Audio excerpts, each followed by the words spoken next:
제가 30년 동안 그리워했던 어머니가 바로 제 눈앞에서 저를 미워하고 계실 줄은 꿈에도 몰랐어요.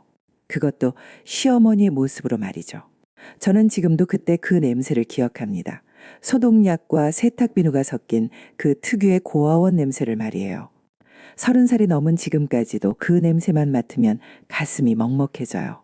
7살 때부터 20살까지 저는 서울 외곽에 있는 사랑의 집 고아원에서 자랐습니다. 다른 아이들과 마찬가지로 저도 부모님에 대한 기억은 거의 없어요.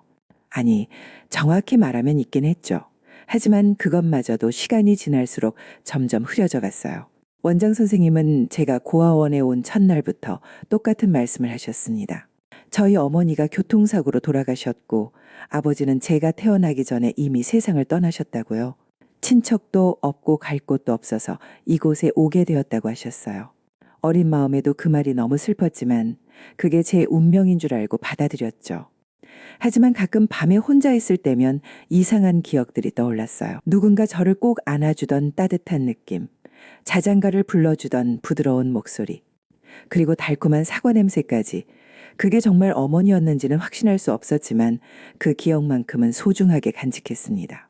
저에게는 어머니의 유일한 유품이라고 할 수 있는 게 하나 있었어요. 작은 나비 모양의 은목걸이였죠. 원장 선생님 말로는 제가 고아원에 올 때 목에 걸고 있었대요. 그 목걸이는 제게 있어서 가장 소중한 보물이었습니다. 다른 아이들이 갖고 싶어 했지만 저는 절대 내주지 않았어요. 밤마다 목걸이를 만지작거리며 어머니를 그리워했거든요. 고아원 생활은 쉽지 않았습니다. 언제나 부족한 것 투성이었고 선생님들의 관심도 많은 아이들에게 나눠져야 했으니까요. 특히 저는 다른 아이들보다 내성적이었어요. 친구들과 어울리기보다는 혼자서 책을 읽거나 그림을 그리는 걸 좋아했죠. 가끔 다른 아이들이 부모님 자랑을 할 때면 저는 슬그머니 자리를 피했어요. 10살 때쯤이었을까요? 입양 상담을 위해 오신 부부분들이 계셨는데 저를 보고 관심을 보이셨어요. 잠깐 설렜죠. 드디어 저도 진짜 가족이 생기는 건가 싶어서요. 하지만 며칠 후 그분들은 다른 아이를 선택하셨어요. 원장 선생님은 제게 미안하다고 하셨지만 저는 이미 익숙해져 있었어요. 실망하는 것에도 혼자 있는 것에도 말이에요. 중학생이 되고 나서는 더 이상 입양에 대한 기대도 하지 않았습니다. 대신 공부에 집중했어요. 좋은 성적으로 장학금을 받아서 고등학교에 진학했고 대학교도 마찬가지였죠. 제가 할 수 있는 건 그것뿐이었거든요. 스스로 살아갈 힘을 기르는 것 말이에요. 20살이 되던 해 저는 고아원을 나왔습니다. 작은 원룸을 얻어서 혼자 살기 시작했어요. 대학을 다니면서 아르바이트도 여러 개씩 했죠. 힘들었지만 자유로웠어요. 더 이상 누구에게 기대지 않아도 되니까요. 하지만 가끔, 정말 가끔씩은 그런 생각이 들었어요. 어머니가 정말 돌아가신 게 맞을까 하는 의문이 말이에요. 너무 어려서 기억이 확실하지 않지만 뭔가 이상한 구석이 있었거든요. 어머니에 대한 기억이 너무 생생한데 교통사고로 갑자기 돌아가셨다는 이야기와는 맞지 않는 것 같았어요. 그런 의문을 품고 살던 중에 대학교 4학년 때 민호를 만났습니다. 처음으로 제게 진심으로 다가와 준 사람이었어요. 민호는 제가 고아원 출신이라는 걸 알고도 전혀 개의치 않았어요. 오히려 지금까지 혼자서 잘 살아온 저를 대단하다고 해주었죠. 민호와 사귀면서 저는 처음으로 가족이 무엇인지 알 것 같았어요. 따뜻하고 안정적인 사랑을 받는다는 게 어떤 기분인지도 느꼈고요. 하지만 동시에 두려움도 있었습니다. 언젠가는 저를 버리고 떠나가는 게 아닐까 하는 불안감이 항상 마음 한켠에 있었거든요. 그래서 민호가 결혼하자고 했을 때도 선뜻 답하지 못했어요. 정말 저 같은 사람과 결혼해도 괜찮을지, 나중에 후회하지는 않을지 걱정이 됐거든요. 하지만 민호는 확신에 차서 말했어요. 저와 함께 새로운 가족을 만들어가고 싶다고, 제 과거는 전혀 중요하지 않다고 말이에요. 결혼을 결심하면서도 한 가지 아쉬운 게 있었어요. 제 부모님을 결혼식에 모실 수 없다는 사실이었죠. 다른 신부들처럼 아버지 손을 잡고 버질로드를 걸을 수도 없고 어머니의 축복을 받을 수도 없었어요. 그런 저를 민호와 시아버지는 따뜻하게 위로해 주셨지만 그때만큼은 정말 외로웠습니다. 특히 결혼 준비를 하면서 시어머니를 만나지 못한 게 아쉬웠어요. 민호 말로는 어머님이 해외에 계셔서 결혼식 때까지는 못 만날 것 같다고 하더라고요. 저는 시어머니가 어떤 분일지 무척 궁금했어요. 제게는 없는 어머니를 대신해 줄 수 있는 분이 될 수도 있을 테니까요. 목걸이를 만지작거리며 그런 생각을 했던 기억이 나네요. 어머니, 저 이제 결혼해요. 비록 어머니는 곁에 계시지 않지만 좋은 사람을 만나서 행복하게 살게 됐어요. 하늘에서 축복해 주세요. 그때 저는 몰랐죠. 곧 만나게 될 시어머니가 제 인생을 완전히 뒤바꿔 놓을 거라는 사실을 말이에요. 그리고 그 모든 운명이 이미 오래전부터 시작되었다는 것도 전혀 상상하지 못했어요. 민호를 처음 만난 건 대학교 4학년 때였어요.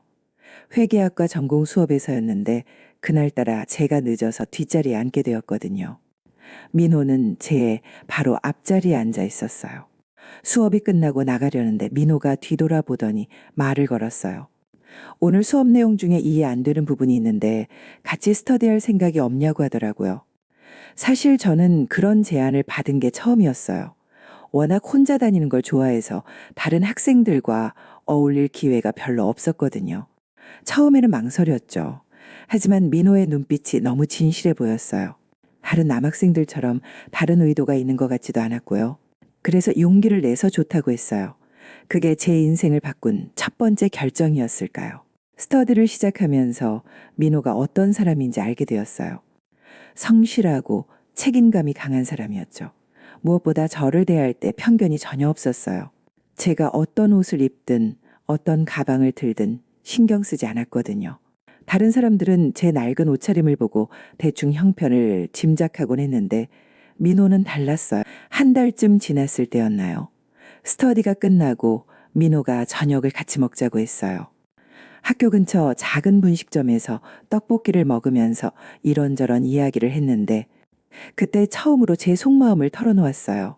고아원에서 자랐다는 것, 부모님이 안 계신다는 것, 혼자 아르바이트를 하며 학비를 벌고 있다는 것까지 말이에요. 민호는 제 이야기를 끝까지 조용히 들어주었어요. 중간에 동정 어린 눈빛이나 불편한 표정을 짓지도 않았죠. 오히려 제가 지금까지 혼자서 잘 살아온 게 대단하다고 존경스럽다고 해주었어요. 그런 말을 들은 게 처음이었거든요. 그날 밤 집에 돌아와서 한참을 울었어요. 그 이후로 저희는 자연스럽게 가까워졌어요. 민호는 제가 아르바이트 때문에 바쁜 걸 이해해 주었고 저도 민호와 함께 있으면 마음이 편안해졌어요. 처음으로 누군가에게 의지하고 싶다는 생각이 들었죠. 3개월쯤 지났을 때 민호가 고백을 했어요. 학교 도서관 옥상에서였는데 저녁 노을이 정말 예뻤어요. 민호는 떨리는 목소리로 자신의 마음을 전했어요. 저와 함께 있으면 행복하다고, 앞으로도 계속 함께하고 싶다고 말이에요. 저는 어떻게 대답해야 할지 몰랐어요. 기쁘기도 했지만 동시에 두렵기도 했거든요. 제가 과연 민호에게 좋은 연인이 될 수 있을지, 나중에 민호가 저를 부담스러워하지는 않을지 걱정이 됐어요. 하지만 민호는 제 걱정을 단번에 알아차리고 말했어요. 과거는 중요하지 않다고 지금의 저만 봐주면 된다고요. 그렇게 저희는 연인이 되었습니다. 민호와 사귀면서 저는 많은 걸 배웠어요. 사랑받는다는 게 어떤 기분인지, 누군가를 믿고 의지한다는 게 무엇인지 알게 되었죠. 민호는 제가 아르바이트로 힘들어할 때마다 격려해 주었고 시험 기간에는 함께 공부해 주기도 했어요. 민호의 가족 이야기를 들을 때면 부러우면서도 한편으로는 걱정이 됐어요. 민호 아버지는 중견기업 임원이시고 어머니는 전업주부셨대요. 그런 집안의 아들과 제가 어울릴 수 있을까 싶었거든요. 하지만 민호는 그런 제 걱정을 웃으며 털어버렸어요. 부모님도 저를 좋아하실 거라고 확신한다고 했죠. 실제로 민호 아버지를 처음 뵐 때도 그랬어요. 졸업하기 한 달 전쯤 민호가 아버지께 저를 소개해드렸는데 아버지는 저를 따뜻하게 맞아주셨어요. 제 출신이나 가정 환경에 대해서는 전혀 언급하지 않으셨고 오히려 학업 성취도나 앞으로의 계획에 대해 관심을 보이셨어요. 다만 아쉬운 게 하나 있었어요. 민호 어머니를 만나지 못한 거였죠. 민호 말로는 어머니가 2년 전부터 건강상의 이유로 호주에 계신 이모네 집에서 요양 중이라고 하더라고요. 언제 돌아오실지도 확실하지 않다고 했어요. 저는 시어머니가 될 분을 미리 만나 뵙고 인사드리고 싶었는데 그럴 수 없어서 아쉬웠어요. 민호에게 어머니가 어떤 분이신지 물어봤을 때 민호는 잠깐 머뭇거리더니 대답했어요. 조금 까다로운 면이 있지만 마음은 따뜻한 분이라고 저를 분명히 좋아하실 거라고 했죠. 그런데 그때 민호의 표정이 조금 이상했어요. 뭔가 걱정스러운 듯한 복잡한 표정이었거든요. 졸업과 함께 저는 회계사무소에 취직했어요. 민호는 아버지 회사에 들어가게 되었고요. 각자 바쁜 사회생활을 시작했지만 저희 사이는 더욱 돈독해졌어요. 서로를 더 잘 이해하게 되었고 함께하는 미래에 대해서도 구체적으로 이야기하게 되었죠. 1년 후 민호가 프로포즈를 했어요. 제가 가장 좋아하는 한강공원에서였는데 정말 로맨틱했어요. 민호는 제 손을 잡고 진심을 담아 말했어요. 저와 함께 새로운 가족을 만들어가고 싶다고, 제가 그동안 느끼지 못했던 가족의 따뜻함을 만들어주고 싶다고 했죠. 그 순간 저는 정말 행복했어요. 동시에 두렵기도 했지만요. 결혼이라는 게 저에게는 너무 큰 변화였거든요. 혼자 살아가는데 익숙해져 있던 제가 누군가와 평생을 함께할 수 있을까 싶었어요. 하지만 민호의 눈을 보니 확신이 들었어요. 이 사람이라면 믿고 맡겨도 될 것 같다고 생각했죠. 결혼 준비를 하면서도 여전히 시어머니를 만나지 못한 게 아쉬웠어요. 민호는 어머니가 건강이 많이 나아지셨다고 하면서도 아직은 긴 여행이 힘드실 것 같다고 했어요. 대신 결혼식 후에 신혼여행을 호주로 가서 인사드리자고 제안했죠. 웨딩드레스를 입어보면서 이런 생각이 들었어요. 어머니가 살아계셨다면 어떤 기분이셨을까? 딸의 결혼식을 보시면서 얼마나 기뻐하셨을까? 목걸이를 만지작거리며 어머니께 속으로 인사했어요. 어머니, 저 좋은 사람 만나서 결혼해요. 비록 어머니는 곁에 안 계시지만 하늘에서 축복해 주세요. 결혼식 당일 저는 정말 행복했어요. 고아원 원장 선생님과 몇 분의 선생님들이 오셔서 축하해 주셨고 민호 가족과 친척분들도 저를 따뜻하게 맞아주셨어요. 아버지 역할은 민호 아버지가 해주셨는데 버질로드를 걸으면서 정말 아버지가 생긴 기분이었어요. 신혼여행은 정말 꿈 같았어요. 호주에서 민호 어머니를 뵙는 건 다음 기회로 미뤘지만 민호와 둘만의 시간을 충분히 가질 수 있어서 좋았어요. 민호는 저에게 정말 소중한 사람이라고 앞으로 평생 행복하게 해주겠다고 약속했어요. 신혼집으로 돌아와서 새로운 생활을 시작했어요. 처음에는 모든 게 신기하고 행복했어요. 누군가와 함께 아침을 먹고 저녁을 함께 먹는다는 것도 저에게는 특별한 경험이었거든요. 민호도 저를 많이 배려해 주었고 저 나름대로도 좋은 아내가 되려고 노력했어요. 하지만 가끔씩은 불안했어요. 정말 제가 이런 행복을 누려도 되는 건지, 언젠가는 이 모든 게 꿈처럼 사라지는 게 아닌지 걱정이 되곤 했거든요. 그럴 때마다 민호는 저를 안아주며 괜찮다고 이제 혼자가 아니라고 말해주었어요. 결혼 후 6개월이 지났을 무렵 민호가 좋은 소식을 알려줬어요. 어머니가 건강을 완전히 회복하셔서 곧 한국으로 돌아오신다는 거였어요. 드디어 시어머니를 뵐 수 있게 된 거죠. 저는 정말 기뻤어요. 그동안 궁금했던 시어머니를 만날 수 있다는 것도 좋았고 무엇보다 제게도 어머니 같은 분이 생긴다는 생각에 설렜거든요. 민호에게 어머니가 어떤 분이신지 다시 한번 물어봤어요. 그런데 이번에도 민호는 미묘한 표정을 지었어요. 좋은 분이긴 한데 조금 예민한 면이 있다고, 처음에는 어색할 수도 있다고 했죠. 저는 그냥 시어머니를 처음 만나는 며느리의 당연한 걱정이라고 생각했어요. 시어머니를 맞이할 준비를 하면서 저는 정말 열심히 했어요. 집 청소도 다시 하고 시어머니가 좋아하실 만한 음식도 준비했죠. 처음 만나는 시어머니에게 좋은 인상을 드리고 싶었거든요. 그때 저는 몰랐어요. 곧 만날 시어머니가 단순히 남편의 어머니가 아니라 제 인생과 깊은 연관이 있는 분이라는 걸 말이에요. 그리고 그 만남이 저에게 얼마나 큰 충격을 가져다 줄지도 전혀 예상하지 못했어요. 시어머니가 오시는 날 아침부터 저는 너무 긴장해서 잠을 제대로 못 잤어요. 인천공항에서 마중을 나가기로 했는데 거울 앞에서 몇 번이나 옷을 갈아입었죠. 첫인상이 중요하니까 단정하면서도 너무 딱딱하지 않게 입으려고 신경을 많이 썼어요. 민호도 평소와 달리 조금 긴장한 것 같았어요. 운전하면서 계속 시어머니에 대한 이야기를 해줬는데 어쩐지 말이 앞뒤가 안 맞는 것 같기도 하고 그랬어요. 건강 때문에 호주에 계셨다가 이제 완전히 회복되어서 돌아오신다고 했죠. 그런데 왜 이렇게 불안한 기분이 드는 걸까요? 공항 도착 게이트에서 기다리는 동안 제 손바닥에는 땀이 났어요. 드디어 시어머니를 만나게 되는구나 싶으니까 설레기도 하고 무섭기도 했거든요. 민호는 제 손을 잡으며 괜찮다고 위로해 주었지만 왠지 민호도 편해 보이지는 않았어요. 그때였어요. 출입국 게이트에서 한 분이 나오시는 게 보였어요. 50대 중반 정도 되어 보이시는 키 작은 분이었는데 옷차림도 단정하고 품위가 있어 보였죠. 민호가 손을 흔들며 어머니라고 부르는 걸 보니 그분이 시어머니셨어요. 처음 시어머니를 본 순간 이상한 기분이 들었어요. 뭔가 낯설지 않다는 느낌이었죠. 어디서 본 것 같은 그런 기시감이 들었어요. 하지만 그럴 리가 없잖아요.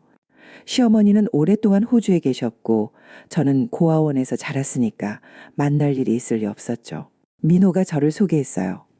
어머니, 제가 말씀드렸던 제 아내 지은이에요. 저는 깍듯이 인사를 드렸죠. 안녕하세요, 어머니. 지은입니다. 그동안 건강이 안 좋으셨다고 들었는데 이제 괜찮으신가요? 그런데 시어머니의 반응이 이상했어요. 저를 위아래로 훑어보시더니 표정이 급변하시는 거예요. 처음에는 놀란 듯한 표정이었다가 이내 차갑게 돌변하셨어요. 인사에 대한 대답도 제대로 안 하시고 그냥 고개만 살짝 끄덕이셨죠. 저는 당황했어요. 혹시 제가 예의에 어긋나는 말을 했나 싶어서 머릿속으로 방금 전 인사말을 되짚어 봤는데 특별히 잘못한 게 없는 것 같았거든요. 그런데 왜 시어머니가 저를 그렇게 차갑게 보시는 걸까요? 집으로 오는 차 안에서도 분위기가 이상했어요. 민호는 어머니께 그동안 안부를 물으며 이런저런 이야기를 했지만 시어머니는 대답이 짧고 무뚝뚝하셨어요. 저에 대한 이야기가 나올 때는 더욱 그랬죠. 민호가 지은이가 요리를 잘한다고 어머니 오신다고 며칠 전부터 준비를 많이 했다고 말씀드렸는데 시어머니는 그냥 그래라고만 하셨어요. 저는 뒷자리에서 조용히 있었어요. 괜히 말을 걸었다가 더 분위기를 어색하게 만들까봐 걱정이 됐거든요. 대신 룸미러로 시어머니 얼굴을 살짝살짝 봤는데 계속 저를 의식하고 계시는 것 같았어요. 제가 목을 돌릴 때마다 시어머니도 고개를 돌리시는 거예요. 집에 도착해서 시어머니를 안내해드렸어요. 미리 깨끗하게 정리해둔 방으로 모셨는데 시어머니는 방 안을 둘러보시더니 별 말씀이 없으셨어요. 짐을 정리하시겠다고 하셔서 저희는 거실로 나왔죠. 민호에게 혹시 제가 실수한 게 있냐고 물어봤는데 민호도 잘 모르겠다고 하더라고요.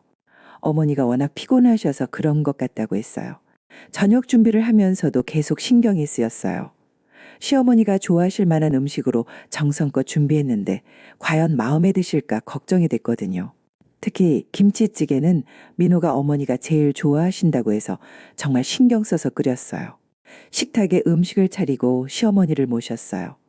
어머니, 식사하세요. 오랜 여행으로 피곤하실 텐데 많이 드시고 푹 쉬세요.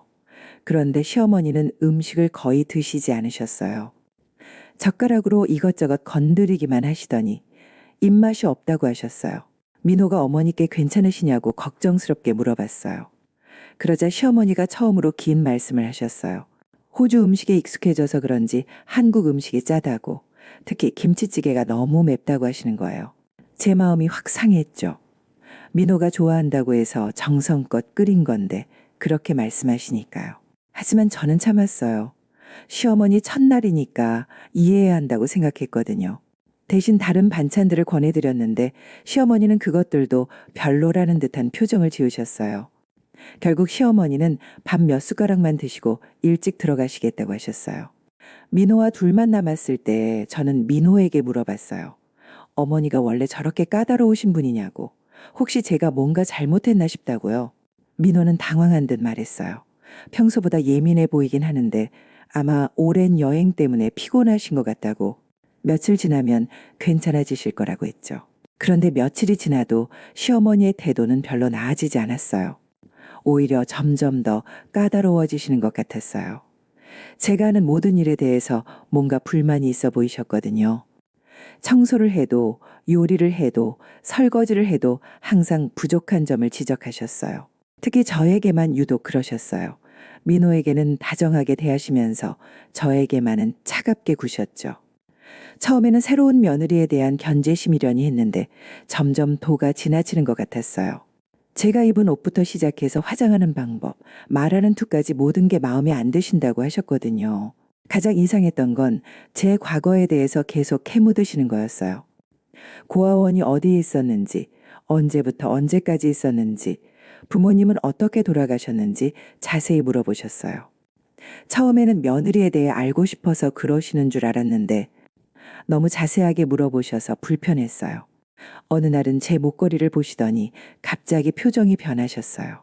그게 뭐냐고, 어디서 난 거냐고 물어보시는 거예요. 저는 어머니의 유품이라고 고아원에 올 때 목에 걸고 있었다고 설명했죠. 그런데 시어머니는 그 목걸이를 자세히 보시더니 아무 말씀도 안 하시고 돌아가셨어요. 그때 시어머니의 표정이 정말 이상했어요. 놀란 듯 하면서도 뭔가 확인하려는 것 같았거든요. 민호에게 이런 이야기를 할 때마다 민호는 어머니를 이해해달라고 했어요. 오랫동안 몸이 안 좋으셨고 호주에서 혼자 지내시느라 예민해지셨을 거라고. 시간이 지나면 나아지실 거라고 했죠. 하지만 저는 점점 확신이 들었어요. 시어머니가 저를 싫어하신다는 걸 말이에요. 그런데 가끔은 시어머니가 저를 보는 눈빛이 단순한 싫음은 아닌 것 같았어요. 뭔가 복잡한 감정이 섞여 있는 것 같았거든요. 미워하는 것 같기도 하고 동시에 안타까워하는 것 같기도 하고 또 때로는 두려워하는 것 같기도 했어요. 도대체 왜 그러시는 걸까요? 한 달 정도 지났을 때였어요. 저는 정말 힘들었어요. 매일 시어머니 눈치를 봐야 하고 뭘 해도 만족해하지 않으시니까 스트레스가 이만저만이 아니었거든요. 민호와의 관계도 조금씩 어색해지기 시작했어요. 시어머니 이야기만 나오면 민호도 불편해했거든요. 그런 어느 날 밤이었어요. 화장실에 가려고 나갔다가 시어머니 방 앞을 지나게 되었는데 방 안에서 시어머니가 전화를 하고 계시는 소리가 들렸어요. 누구와 통화하시는지는 모르겠지만 제 이야기를 하고 계시는 것 같았어요. 나도 확신이 안 서. 하지만 너무 닮았어. 특히 그 목걸이까지. 설마 그 아이가 맞을까? 하지만 그럴 리가 없어. 죽었다고 했는데. 이런 말씀을 하시는 거예요. 저는 깜짝 놀라서 숨을 죽이고 들었는데 그 다음 말이 더 충격적이었어요. 만약 정말 그 아이라면 어떻게 해야 할지 모르겠어. 이미 민호와 결혼까지 했는데 저는 그 자리에서 얼어붙었어요. 시어머니가 도대체 무슨 말씀을 하시는 건지 이해할 수가 없었거든요. 제가 누구와 닮았다는 건지 어떤 아이를 말씀하시는 건지 전혀 감이 오지 않았어요. 하지만 한 가지 확실한 건 시어머니가 저에 대해 뭔가 알고 계시다는 거였어요. 그날 밤 잠을 제대로 잘 수가 없었어요. 시어머니의 말씀이 계속 머릿속을 맴돌았거든요. 저와 닮은 아이가 누구일까? 왜 제 목걸이를 보고 그렇게 놀라셨을까? 그리고 왜 저에게만 그렇게 차갑게 대하시는 걸까? 의문이 꼬리에 꼬리를 물었어요. 다음 날 아침 시어머니와 마주쳤을 때 저는 용기를 내서 말씀드렸어요. 어머니, 혹시 제가 어떤 면에서 어머니를 불편하게 해드리는 게 있나요? 있으시다면 말씀해 주시면 고치도록 노력하겠어요. 시어머니는 잠깐 놀란 듯한 표정을 지으시더니 이내 차가운 목소리로 대답하셨어요. 별일 아니니까 신경 쓰지 말라고, 그냥 새로운 환경에 적응하느라 예민한 거라고 하셨죠. 하지만 저는 느낄 수 있었어요. 시어머니가 뭔가 숨기고 계시다는 걸 말이에요. 그 이후로 저는 시어머니를 더 자세히 관찰하게 되었어요. 시어머니가 저를 볼 때의 표정, 제 말에 반응하는 방식, 그리고 혼자 있을 때의 모습까지 말이에요. 그러면서 점점 이상한 점들을 발견하기 시작했어요.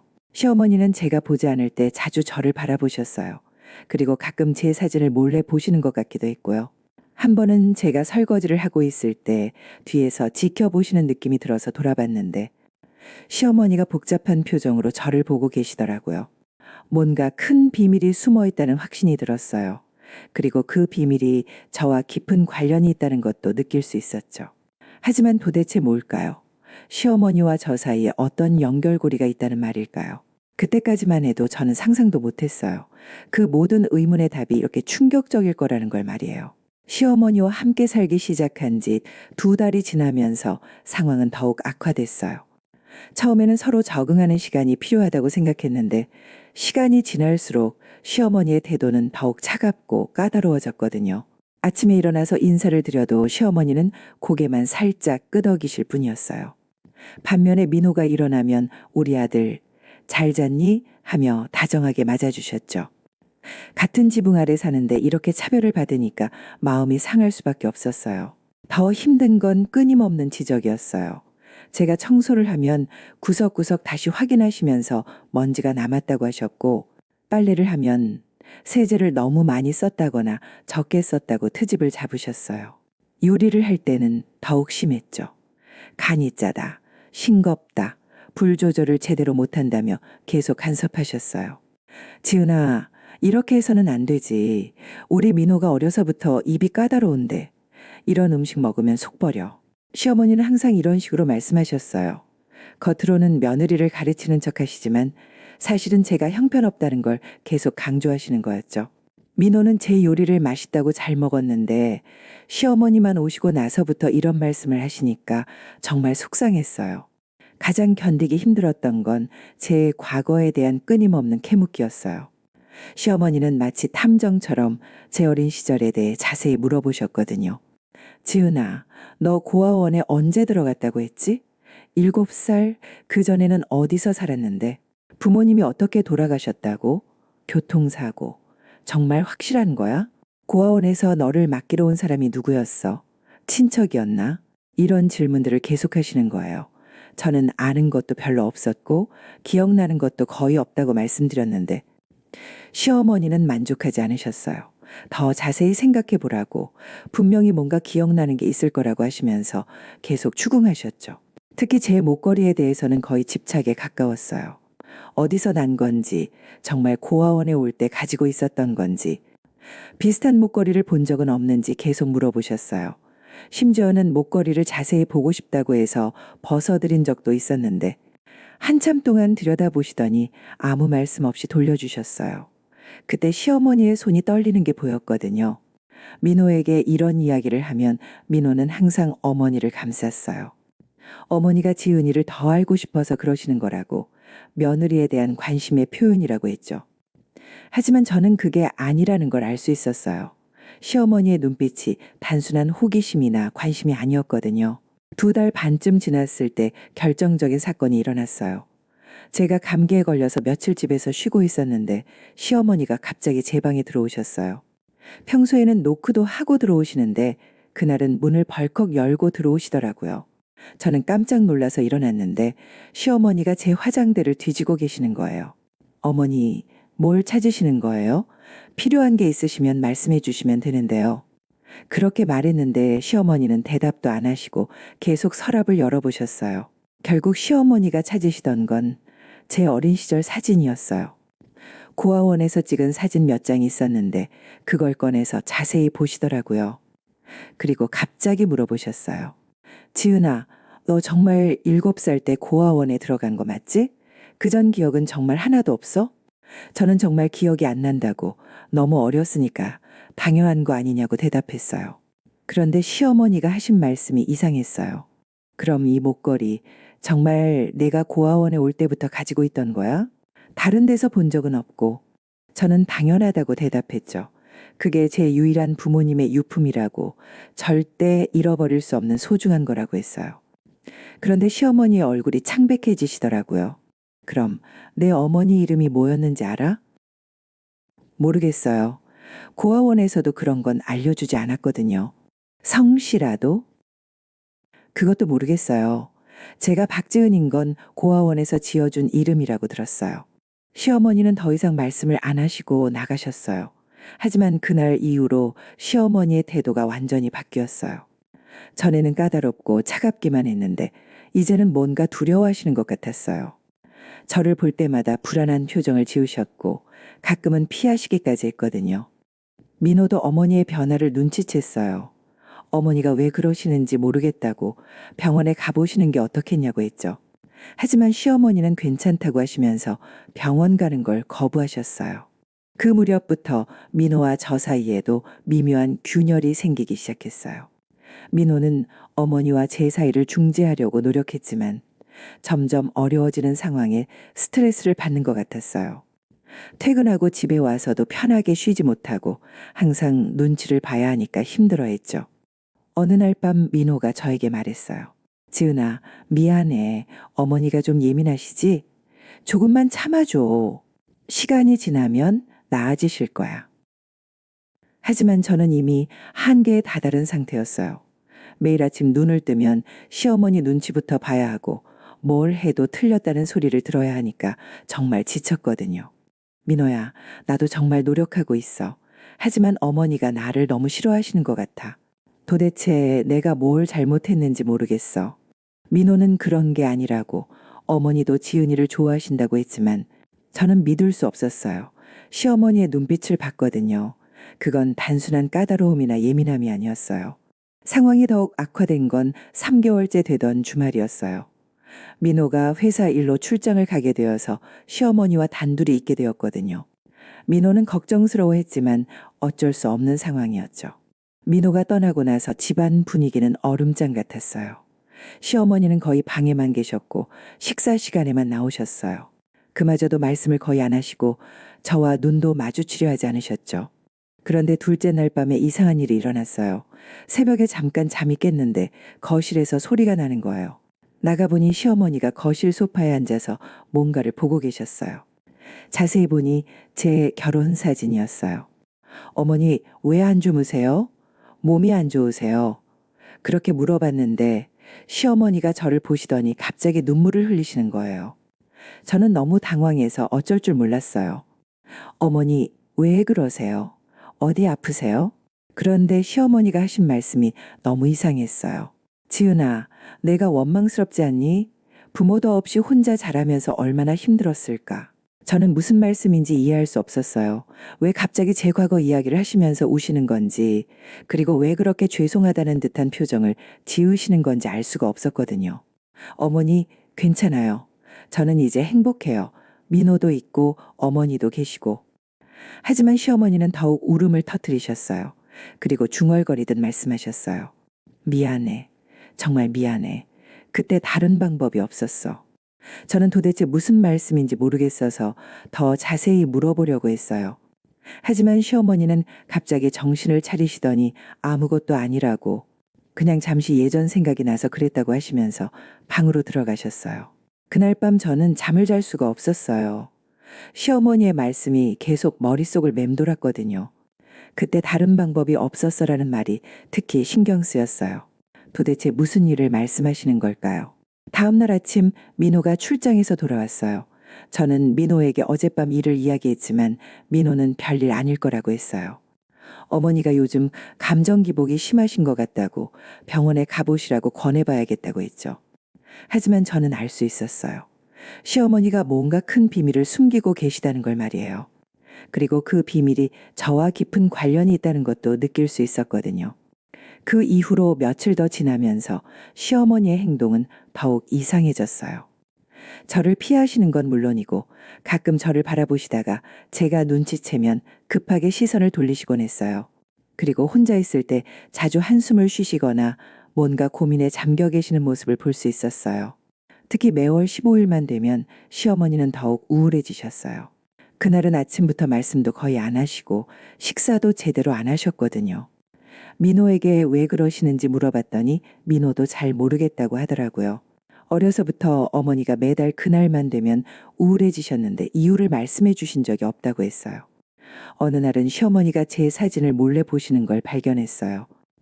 거실에 걸어둔 저희 결혼사진 앞에서 한참 동안 서 계시더라고요. 제가 부엌에서 설거지를 하고 있는 줄 모르시고 계신 것 같았어요. 시어머니는 제 얼굴을 자세히 보시면서 뭔가 중얼거리셨는데 너무 작은 목소리라 잘 들리지 않았어요. 그런데 어느 순간 시어머니가 제 이름을 부르시는 걸 들었어요. 정이야, 우리 정이야. 저는 깜짝 놀랐어요. 제 이름은 지은인데 왜 정이라고 부르시는 걸까요? 혹시 착각하시는 건가 싶어서 어머니라고 불렀는데 시어머니는 놀라시면서 황급히 방으로 들어가셨어요. 그날 밤 민호에게 물어봤어요. 혹시 집안에 정이라는 이름을 가진 사람이 있냐고요. 민호는 잠깐 생각하더니 말했어요. 어머니 성함이 이정이시라고, 아마 어머니가 자기 이름을 부르신 건 아닐까 하더라고요. 하지만 저는 그게 아니라는 걸 알 수 있었어요. 시어머니가 저를 보면서 정이라고 부르셨거든요. 상황이 이렇게 계속되면서 저는 정말 한계에 다다랐어요. 매일 이상한 분위기 속에서 살아야 하니까 신경이 예민해지고 민호와의 관계도 점점 어색해졌어요. 민호는 저를 위로해 주려고 노력했지만 근본적인 해결책은 없는 것 같았거든요. 게다가 시어머니는 저에 대한 간섭을 더욱 늘리셨어요. 제가 외출할 때도 어디 가는지, 누구를 만나는지 자세히 물어보셨고, 늦게 들어오면 왜 늦었는지 추궁하셨어요. 마치 제가 무슨 잘못을 저지를 것 같다는 듯이 감시하시는 느낌이었어요. 어느 날은 정말 화가 났어요. 회사 동료들과 저녁을 먹고 조금 늦게 들어왔는데 시어머니가 현관에서 기다리고 계셨거든요. 지금까지 뭐 했냐고, 왜 연락도 안 하고 늦게 들어오냐고 호되게 꾸중하시는 거예요. 저는 참다 못해 대답했어요. 어머니, 저도 성인이에요. 회사 동료들과 저녁 먹는 게 그렇게 큰 잘못인가요? 그런데 시어머니가 더욱 화를 내시면서 말씀하셨어요. 내가 어떤 사람인지 내가 모를 줄 알아? 고아원에서 자란 애들은 다들 그래. 함부로 돌아다니고 제멋대로 행동하고. 그 말을 들은 순간 저는 정말 상처받았어요. 시어머니가 저를 그런 식으로 생각하고 계셨다니요. 저는 눈물이 날 것 같아서 그냥 방으로 들어갔어요. 민호가 들어와서 위로해줬지만 상처는 쉽게 아물지 않았어요. 시어머니가 저를 단순히 싫어하시는 게 아니라 아예 무시하고 계신다는 걸 느꼈거든요.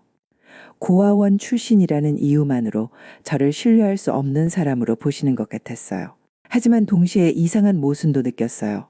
시어머니가 저를 그렇게 싫어하시면서도 왜 제 과거에 대해 그렇게 관심을 보이시는 건지, 그리고 가끔 저를 보시는 눈빛이 왜 그렇게 복잡한 건지 이해할 수 없었거든요.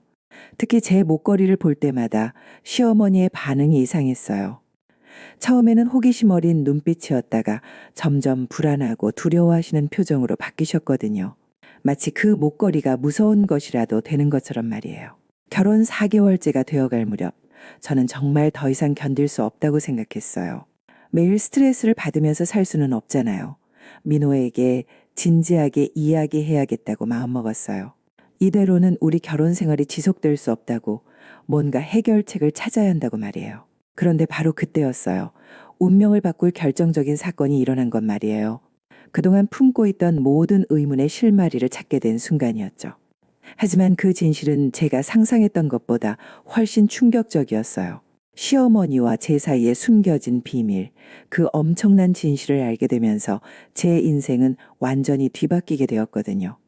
시어머니와의 갈등이 절정에 달했을 즈음 저는 우연히 결정적인 단서를 발견하게 되었어요. 그날은 토요일이었는데 민호는 골프를 치러 나가고 시어머니는 병원에 정기검진을 받으러 가셨거든요. 혼자 집에 있으면서 대청소를 하기로 했어요. 그동안 시어머니 때문에 스트레스를 많이 받아서 뭔가 활동적인 걸 해야겠다고 생각했거든요. 거실부터 시작해서 부엌, 화장실까지 깨끗하게 청소하고 나니 기분이 조금 나아졌어요. 마지막으로 복도 청소를 하면서 시어머니 방 앞을 지나게 되었어요. 평소에는 절대 들어가지 않은 곳이지만 그날따라 문이 살짝 열려 있었거든요.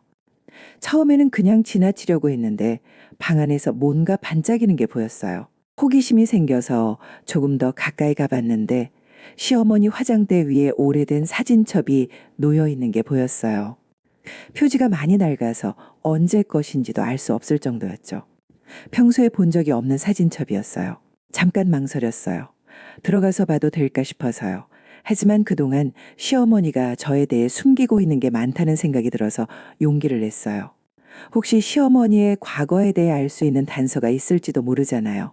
조심스럽게 방에 들어가서 사진첩을 열어봤어요. 첫 페이지에는 젊은 시절 시어머니 사진이 있었어요. 정말 예쁘셨네요. 그 다음 페이지에는 시아버지와의 결혼 사진, 그리고 어린 민호, 사진들이 차례대로 나왔어요. 그런데 가운데 즈음에서 이상한 걸 발견했어요. 한 페이지가 통째로 비어 있는 거예요. 사진을 붙였던 흔적은 있는데 사진들이 모두 떼어져 나간 상태였어요. 왜 이 페이지만 사진을 제거한 걸까요? 더 넘겨보니 또 다른 이상한 점을 발견했어요.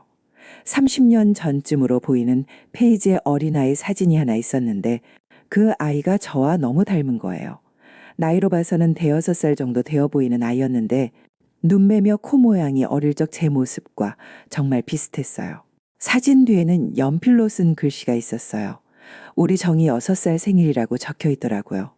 정이요? 며칠 전에 시어머니가 저를 보면서 중얼거렸던 그 이름이잖아요. 심장이 쿵쾅거렸어요. 설마 하는 생각이 들었지만 그럴 리는 없다고 자꾸 자신을 달랬어요. 단순한 우연의 일치일 거라고. 세상에 닮은 사람은 많다고 말이에요. 하지만 더 충격적인 건 그 다음 페이지에서 발견한 거였어요. 같은 아이가 작은 나비 모양 목걸이를 하고 있는 사진이 있었거든요. 제 목걸이와 똑같은 모양이었어요. 일치하는 정도가 아니라 정말 똑같았어요. 손이 떨렸어요. 이게 우연일 수는 없잖아요. 그 아이가 하고 있는 목걸이가 지금 제가 가지고 있는 목걸이와 동일하다는 건 뭘 의미하는 걸까요? 급하게 더 넘겨봤는데 그 다음부터는 그 아이 사진이 완전히 사라졌어요. 마치 누군가 의도적으로 제거한 것 같았어요. 대신 그 시기부터 시어머니가 우울해 보이는 사진들이 나오기 시작했어요. 너무 놀라서 사진첩을 덮으려는 순간 마지막 페이지에서 또 다른 걸 발견했어요. 병원 영수증 같은 게 끼워져 있었는데 30년 전 날짜였어요. 산부인과 영수증이었는데 환자 이름이 이정희로 되어 있었어요. 시어머니 성함이죠. 그런데 진료 내용이 이상했어요. 산후 우울증 상담이라고 적혀 있었거든요. 민호를 낳고 나서 받은 치료인가 했는데 날짜를 보니 민호 출생연도보다 5년이나 앞섰어요. 그때 현관문 열리는 소리가 들렸어요. 시어머니가 돌아오신 것 같았어요. 급하게 사진첩을 원래 자리에 놓고 방에서 나왔어요. 심장이 너무 빨리 뛰어서 숨소리가 거칠어졌어요.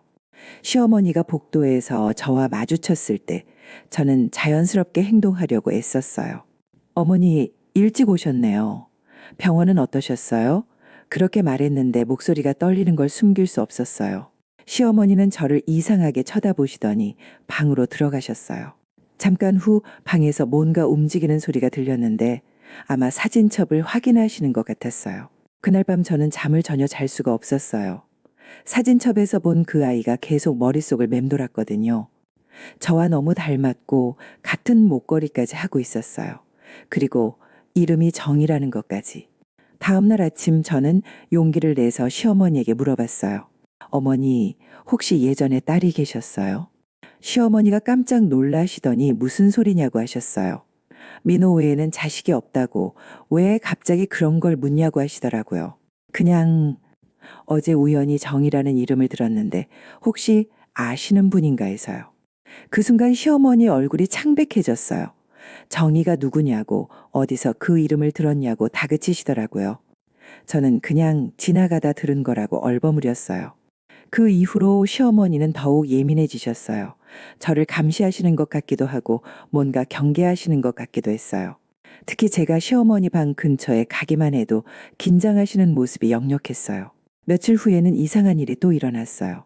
시어머니가 갑자기 저에게 제 어린 시절에 대해 더 자세히 물어보시는 거예요. 고아원에 가기 전에 살았던 곳이 어디인지, 정말 부모님에 대한 기억이 하나도 없는지 계속 추궁하셨어요. 저는 정말 기억이 안 난다고 했지만 시어머니는 만족하지 않으셨어요. 더 생각해 보라고, 분명히 뭔가 기억나는 게 있을 거라고 하시면서 계속 압박하셨죠. 그때 저는 깨달았어요. 시어머니가 뭔가 확인하려고 하신다는 걸 말이에요. 제가 혹시 누군지 알아내려는 것 같았어요. 하지만 도대체 누구를 찾고 계시는 걸까요? 한 가지 더 이상한 점을 발견했어요. 시어머니가 매달 15일마다 우울해지신다고 했잖아요. 그날이 무슨 특별한 의미가 있는 건지 궁금해서 달력을 확인해 봤어요. 그런데 30년 전 달력을 보니 그해 5월 15일이 특별한 날이더라고요. 민호에게 물어봤더니 자기도 정확히는 모르지만 어머니가 옛날에 큰 상처를 받은 날이라고 들었다고 하더라고요. 무슨 상처인지는 말씀해 주신 적이 없다고 했어요. 저는 점점 확신이 들었어요. 시어머니와 저 사이에 뭔가 연결고리가 있다는 걸 말이에요. 그 사진첩의 정이라는 아이, 그리고 제가 가진 목걸이, 시어머니의 이상한 행동들까지. 이 모든 게 우연일 수는 없잖아요. 하지만 동시에 두려웠어요. 만약 정말 그 아이가 저라면, 그리고 시어머니가 그걸 알고 계신다면 왜 지금까지 아무 말씀을 안 하신 걸까요? 그리고 왜 저를 그렇게 차갑게 대하시는 걸까요? 어느 날 저는 용기를 내서 고아원에 전화를 해봤어요. 혹시 제 입원 당시 기록이 남아있는지 확인해 보고 싶었거든요. 하지만 워낙 오래전 일이라 자세한 기록은 남아있지 않다고 하더라고요. 다만 제가 1995년 5월에 입원했다는 것만 확인할 수 있었어요. 5월이요. 시어머니가 매년 우울해하시는 그 달 말이에요. 그것도 우연일까요? 점점 퍼즐의 조각들이 맞춰지는 것 같았어요. 하지만 아직 확실하지 않았어요. 좀 더 확실한 증거가 필요했어요. 시어머니에게 직접 물어볼 용기도 없었고 혹시 제가 잘못 생각하는 건 아닐까 하는 두려움도 있었거든요. 그런데 바로 그때 정말 운명적인 만남이 기다리고 있었어요. 제 모든 의문을 해결해 줄 결정적인 순간이 다가오고 있었던 거죠. 그 운명적인 날은 평범하게 시작되었어요. 건강검진을 받으러 대학병원에 갔는데 생각보다 검사가 일찍 끝났거든요. 병원 로비에서 택시를 기다리고 있는데 누군가 제 이름을 부르는 소리가 들렸어요. 지은아? 박지은 맞지?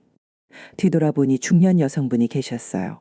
얼굴이 낯익기는 한데 누구신지 바로 떠오르지 않았어요. 그런 제 표정을 보시고 그분이 먼저 말씀하셨어요. 나야, 사랑의 집 고아원 김 선생님. 기억 안 나니? 아, 그제서야 기억이 났어요. 제가 고아원에 있을 때 돌봐주셨던 김현정 선생님이셨어요. 많이 나이가 드시긴 했지만 여전히 따뜻한 미소를 지으시는 모습은 그대로였어요. 선생님, 정말 오랜만이에요. 여기서 뵙게 되다니 정말 반가워요. 선생님도 정말 기뻐하시면서 제 모습을 위아래로 살펴보셨어요. 많이 예뻐졌다고, 이제 완전히 어른이 되었다고 하시더라고요. 그리고는 시간이 있으면 커피라도 한잔하자고 제안하셨어요. 병원 근처 카페에서 선생님과 이런저런 이야기를 나눴어요. 결혼했다는 이야기를 하니 정말 기뻐하시더라고요. 그동안 지은이가 어떻게 살고 있는지 궁금했다고, 잘 커줘서 고맙다고 하셨어요. 그런데 이야기하다가 선생님이 갑자기 진지한 표정을 지으시는 거예요. 지은아, 너 혹시 내 엄마에 대해서 궁금한 적 없었니? 저는 깜짝 놀랐어요. 선생님이 왜 갑자기 어머니 이야기를 하시는 걸까요? 당연히 궁금했죠. 하지만 돌아가셨다고 들었는데요. 교통사고로. 그런데 선생님이 고개를 저으시는 거예요. 지은아, 미안해. 우리가 너한테 거짓말을 했어. 내 엄마는 돌아가시지 않았어. 순간 머리가 하얘졌어요. 무슨 말씀이신지 이해할 수가 없었거든요. 무슨 말씀이세요? 어머니가 살아계시다고요? 선생님은 한숨을 깊게 쉬시더니 말씀하셨어요. 그때 상황이 너무 복잡했어. 내 엄마가 너를 우리한테 맡기고 떠날 때 아이한테는 죽었다고 말해달라고 부탁했거든. 차라리 그게 나을 거라고. 저는 손이 떨렸어요. 지금까지 제가 알고 있던 모든 것이 거짓말이었다는 거예요. 그럼 어머니는 지금 어디 계세요? 왜 저를 버린 거예요? 선생님은 안타까운 표정을 지으시면서 천천히 설명해 주셨어요. 내 엄마는 그때 정말 어려운 상황이었어. 경제적으로도 힘들었고 재혼한 남편이 너를 받아들이지 않았거든.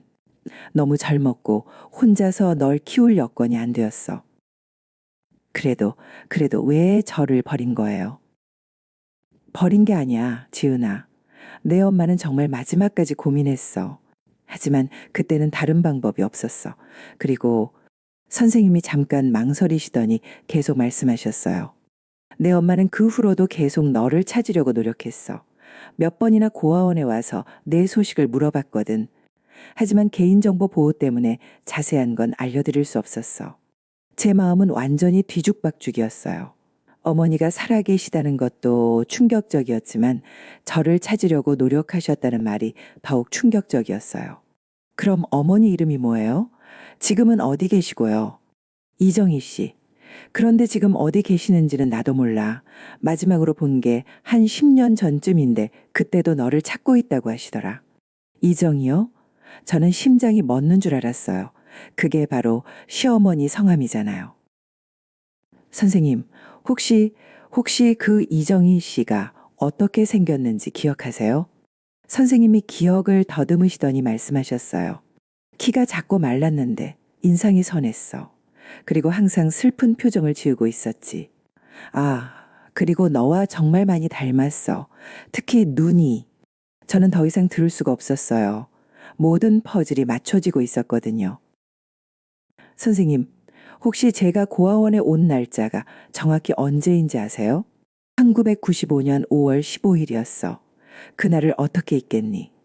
내가 엄마 품에서 떨어지지 않으려고 얼마나 울었는데. 5월 15일. 시어머니가 매년 우울해하시던 바로 그날이었어요. 이제 모든 게 명확해졌어요. 선생님, 그때 제가 목걸이를 하고 있었다고 하셨죠? 맞아. 작은 나비 모양 목걸이. 내 엄마가 너를 찾을 수 있는 유일한 단서라고 하시더라. 절대 잃어버리면 안 된다고. 저는 목에서 목걸이를 빼서 선생님께 보여드렸어요. 선생님이 깜짝 놀라시더니 말씀하셨어요. 맞아. 바로 이거야. 내가 아직도 가지고 있구나. 이제 확실해졌어요. 시어머니가 바로 제 친어머니였던 거예요. 그래서 그렇게 저를 이상하게 보셨던 거고 제 과거를 계속 캐물으셨던 거였어요. 선생님께 상황을 설명했더니 정말 놀라시더라고요. 그런 운명적인 일이 있을 수 있냐고 정말 기적이라고 하셨어요. 하지만 동시에 걱정도 하셨죠. 지은아, 이제 어떻게 할 거니?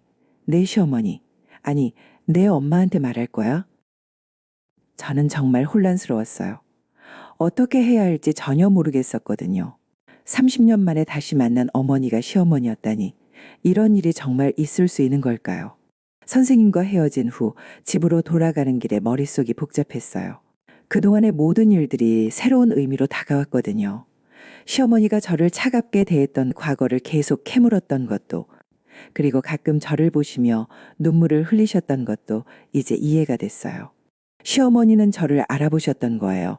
하지만 확신이 서지 않으셨던 거고 설사 맞다고 해도 어떻게 해야 할지 모르셨던 거죠. 이미 저는 자신의 아들과 결혼한 며느리가 되어버렸으니까요. 집에 도착했을 때 시어머니는 거실에 앉아 계셨어요. 저를 보시더니 평소처럼 차가운 표정을 지으셨지만 이제는 그 표정이 다르게 보였어요. 차가운 게 아니라 슬픈 표정이었던 거예요. 어머니. 제가 부르니 시어머니가 고개를 들으셨어요. 오늘 병원에서 김현정 선생님을 만났어요. 그 순간 시어머니 얼굴이 창백해지셨어요. 김현정이 누구냐고 물으시면서도 이미 눈치채신 것 같았어요. 사랑의 집 고아원 선생님이세요. 제가 어릴 때 돌봐주셨던 분이에요. 시어머니는 아무 말씀도 하지 않으셨어요. 하지만 손이 떨고 계시는 게 보였어요. 선생님이 제 어머니에 대해 말씀해 주셨어요. 제 어머니가 돌아가시지 않았다고, 이정이라는 분이라고. 더 이상 말을 계속할 수가 없었어요. 시어머니가 갑자기 눈물을 흘리기 시작하셨거든요. 30년 동안 참고 있던 감정이 한꺼번에 터져나오는 것 같았어요. 어머니, 정말 제 어머니세요? 시어머니는 고개를 끄덕이시면서 말씀하셨어요. 미안해. 정말 미안해. 정이야. 그 순간 저도 눈물이 쏟아졌어요. 그동안 품고 있던 모든 의문이 해결되면서 동시에 엄청난 충격이 밀려왔거든요. 제가 그렇게 그리워했던 어머니가 바로 눈앞에 계셨던 거예요. 왜 그동안 모르는 척 하셨어요? 왜 저를 그렇게 차갑게? 시어머니, 아니 어머니가 흐느끼시면서 말씀하셨어요. 어떻게 말하겠니? 내가 버린 딸이 내 며느리가 되었는데 어떻게 말을 하겠어? 그럼 처음부터 저를 알아보셨어요? 목걸이를 보는 순간 알아봤어. 그리고 내 얼굴도 너무 많이 닮았어. 어릴 때 모습 그대로야. 이제 모든 게 명확해졌어요. 어머니는 저를 알아보셨지만 말할 수 없는 상황이었던 거예요. 그래서 그렇게 괴로워하셨던 거고 때로는 차갑게 대하셨던 거였어요. 어머니, 그동안 너무 힘드셨죠? 어머니는 계속 울면서 말씀하셨어요. 매일 널 보면서도 엄마라고 부를 수 없어서, 안아줄 수도 없어서 정말 미칠 것 같았어. 저도 어머니를 꼭 안아드렸어요. 30년 만에 다시 품에 안긴 어머니는 너무 작고 여려 보였어요. 그동안 얼마나 고생하셨을까 싶어서 가슴이 아팠어요. 하지만 동시에 복잡한 감정도 들었어요. 기쁘기도 하고 원망스럽기도 하고 그리고 앞으로 어떻게 해야 할지 막막하기도 했어요. 이제 우리는 어떤 관계가 되어야 하는 걸까요? 바로 그때 현관문이 열리는 소리가 들렸어요. 민호가 돌아온 거였어요. 저희는 급하게 눈물을 닦고 자리를 정리했지만 분위기가 이상한 건 숨길 수 없었어요. 민호가 상황을 알게 되면 어떤 반응을 보일까요? 자신의 아내가 실제로는 자신의 누나였다는 충격적인 사실을 받아들일 수 있을까요? 그리고 우리 가족은 앞으로 어떻게 될까요? 모든 진실이 밝혀진 지금 새로운 시련이 기다리고 있었어요. 민호가 거실로 들어왔을 때 저희는 서로를 바라보며 울고 있었어요. 민호는 당황한 표정으로 물어봤죠. 무슨 일이야? 왜 둘 다 울고 있어? 저와 어머니는 서로 눈빛을 주고받았어요. 이제 모든 걸 말해야 할 때가 온 거였죠. 하지만 어떻게 시작해야 할지 막막했어요. 어머니가 먼저 입을 여셨어요. 민호야, 앉아라. 너한테 할 말이 있어. 민호는 뭔가 심각한 분위기를 감지했는지 조심스럽게 소파에 앉았어요. 그리고 저를 걱정스럽게 바라봤죠. 지은이가 울고 있는데 무슨 일이야? 어머니가 뭔가. 민호야, 어머니가 민호의 말을 막으시며 말씀하셨어요. 지은이는 내 아내가 아니야. 민호가 어리둥절한 표정을 지었어요. 무슨 말씀이세요? 무슨 뜻인지 모르겠어요. 저는 떨리는 목소리로 말했어요. 민호야, 나는 어머니의 친딸이야. 30년 전에 어머니가 고아원에 맡기신. 민호의 얼굴이 점점 창백해졌어요. 처음에는 농담인 줄 알았는지 헛웃음을 지었는데 저희의 진지한 표정을 보고 나서는 완전히 얼어붙었어요. 뭐라고? 그게 무슨? 어머니가 천천히 설명하기 시작하셨어요. 30년 전 어려운 상황에서 어쩔 수 없이 저를 고아원에 맡겼던 이야기, 그 후 재혼해서 민호를 낳았던 이야기, 그리고 평생 저를 찾아다녔다는 이야기까지 말이에요. 민호는 말을 잃었어요. 한참 동안 아무 말도 하지 못하다가 겨우 입을 열었어요. 그럼 지은이가 내 누나라는 거야? 그래. 지은이가 내 친누나야. 그 순간 민호가 벌떡 일어나더니 머리를 감싸주었어요. 이게 말이 돼? 이게 말이 되는 소리야? 민호의 반응을 보니 제 마음도 무너졌어요. 당연한 반응이었지만 그래도 상처가 됐거든요. 민호야, 우리도 몰랐어. 정말 몰랐다고. 몰랐다고? 그럼 우리는 뭐야? 우리 결혼은 뭐가 되는 거야? 민호는 거실을 왔다 갔다 하며 계속 중얼거렸어요. 믿을 수 없다고, 이런 일이 있을 수 있냐고 말이에요. 어머니가 민호를 달래려고 하셨지만 민호는 들으려 하지 않았어요. 어머니는 왜 진작 말씀 안 하신 거예요? 처음에 지은이를 보고 알아보셨으면서 왜?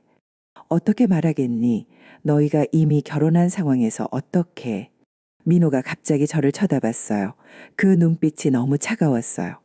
지은아, 너는 정말 몰랐어? 정말로? 민호야, 나도 오늘 알았어. 정말이야. 아니야, 뭔가 이상했어. 어머니가 너를 대하는 태도가 처음부터 이상했다고. 민호의 말이 제 가슴을 찔렀어요. 마치 제가 모든 걸 알고도 속였다는 것처럼 말하니까요. 민호야, 나도 정말 혼란스러워. 하지만 우리 둘 다 피해자야. 아무도 의도한 게 아니라고. 민호는 소파에 주저앉으며 머리를 떨어뜨렸어요. 한참을 그렇게 있다가 말했어요. 그럼 이제 어떻게 하라는 거야? 우리가 남매라면. 그 말을 듣는 순간 현실이 와닿았어요. 정말로 우리는 더 이상 부부가 될 수 없는 거였어요. 법적으로도 도덕적으로도 불가능한 관계가 되어버린 거였죠. 어머니가 조심스럽게 말씀하셨어요. 민호야, 지은아, 이건 정말 어려운 상황이야. 하지만 우리가 함께 해결해야 해. 해결이요? 민호가 쓴 웃음을 지으며 말했어요. 이걸 어떻게 해결해요? 우리가 남매인 걸 어떻게? 저는 눈물이 났어요. 그동안 행복했던 결혼 생활이 한순간에 무너져 내리는 느낌이었거든요. 민호야, 미안해. 정말 미안해. 지은아, 내가 미안할 건 없어. 우리 둘 다 피해자야. 민호도 눈물을 흘리기 시작했어요. 우리는 서로를 사랑했지만 이제는 그 사랑조차 금기가 되어버렸어요. 어머니가 울면서 말씀하셨어요. 다 내 잘못이야. 내가 지은이를 버리지만 않았어도 내가 진작 말했어야 했는데. 어머니 잘못이 아니에요. 제가 말했어요. 그때 상황이 그랬던 거잖아요. 하지만 어머니는 계속 자책하셨어요. 30년 전에도 내가 약했어. 그때 좀 더 강했다면 지은이를 지킬 수 있었을 텐데. 그리고 이번에도 처음 지은이를 봤을 때 바로 말했어야 했는데. 우리는 셋 다 울었어요. 너무 극적이고 비현실적인 상황이었지만 이것이 우리의 현실이었어요. 민호가 먼저 진정하고 말했어요. 우선 이 사실을 누구에게도 말하면 안 돼. 아버지에게도 다른 누구에게도. 그럼 우리는 어떻게 해요? 제가 물었어요. 민호가 한참을 생각하더니 말했어요. 일단 해야 할 것 같아. 더 이상 부부로 살 수는 없으니까. 그 말을 듣는 순간 가슴이 무너졌어요. 머리로는 이해했지만 마음으로는 받아들이기 힘들었거든요. 민호야. 지은아, 나도 힘들어. 정말 힘들어. 하지만 이게 맞는 것 같아. 어머니가 우리를 번갈아 보시며 말씀하셨어요. 그래도 서두르지는 말자. 시간을 두고 천천히 생각해보고. 어머니, 생각할 게 뭐가 있어요? 우리는 남매예요. 더 이상 부부로 살 수 없어요. 민호의 말이 너무 단호했어요. 하지만 틀린 말은 아니었죠. 그날 밤 우리는 각각 다른 방에서 잤어요. 처음으로 떨어져서 자는 밤이었어요. 저는 잠을 전혀 잘 수가 없었어요. 계속 눈물만 났거든요. 그동안 찾아 헤맸던 어머니를 찾긴 했지만 동시에 사랑하는 남편을 잃게 되었어요. 이런 잔혹한 운명이 어디 있을까요? 다음날 아침도 어색했어요. 평소에는 함께 아침을 먹었는데 그날은 각자 따로 먹었어요. 민호는 일찍 출근했고 저와 어머니만 남게 되었어요. 지은아, 어머니가 조심스럽게 말씀하셨어요. 네, 어머니. 이제는 정말로 어머니라고 부를 수 있게 되었지만 기쁘지 않았어요. 너무 큰 대가를 치른 재회였거든요. 미안해. 정말 미안해. 어머니, 그만하세요. 어머니 잘못이 아니에요. 하지만 어머니는 계속 자책하셨어요. 그리고 30년 전 이야기를 더 자세히 해주셨어요. 그때 어머니는 정말 어려운 상황이셨대요. 첫 남편이 일찍 돌아가시고 혼자서 저를 키우기가 너무 힘드셨다고 했어요. 그러다가 지금의 시아버지를 만나 재혼하게 되었는데 시아버지가 딸린 자식은 받아들일 수 없다고 하셨대요. 그래도 어떻게 딸을 포기할 수 있어요? 저는 원망스러운 마음에 물었어요. 어머니는 눈물을 흘리며 대답하셨어요. 그때는 정말 다른 방법이 없었어. 너를 굶기고 싶지 않았어. 좋은 곳에 맡기면 더 나은 환경에서 클 수 있을 거라고 생각했어. 하지만 고아원이 좋은 환경은 아니었어요. 미안해. 정말 미안해. 어머니는 그 후로도 계속 저를 찾아다니셨대요. 하지만 개인정보 보호 때문에 쉽지 않았고 결국 포기할 수밖에 없었다고 하셨어요.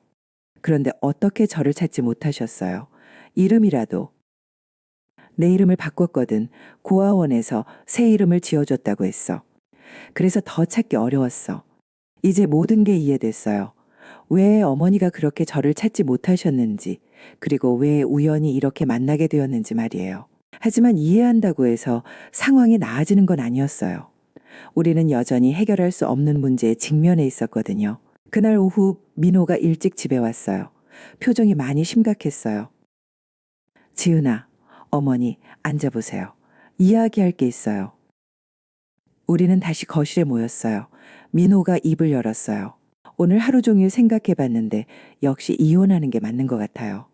제 마음이 다시 무너졌지만 예상했던 말이었어요. 그리고 이 사실은 아무에게도 말하지 말아요.